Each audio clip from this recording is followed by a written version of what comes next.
आज रविवार होता, तर म्हटलं श्री मातोबा देवस्थानाला जाऊन भेट देऊन येऊ. तिथे गेल्यानंतर बघतोय तर अतिशय बसण्यासाठी खूप छान व्यवस्था केली होती. म्हणजे कोणता कार्यक्रम असेल, तर कोणाला त्रास नाही. आणि ते करून आम्ही वरती पायऱ्यांच्या दिशेने वरती देवस्थानाकडे गेलो आणि असं वाटलं की वरती जाईपर्यंत आम्हाला खूप अंधार होईल. जाता-जाता मस्तपैकी एक दिवसाचा व्ह्यू क्लिक करून वरती मंदिराच्या दिशेने वाटचाल केली. आणि त्यानंतर वरती गेलो शेवटी. वरती बसल्यानंतर बघतोय तर एकदम छान आणि एकदम निसर्गरम्य वातावरण, एकदम शांतीदायी वातावरण होतं.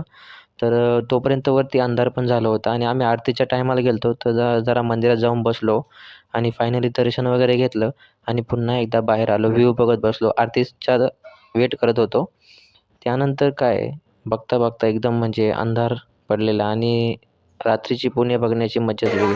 त्यानंतर मग आरतीसाठी गेलो आणि आरती वगैरे झाल्यानंतर आम्ही खालच्या दिशेने रवाना झालो. म्हणजे पूर्ण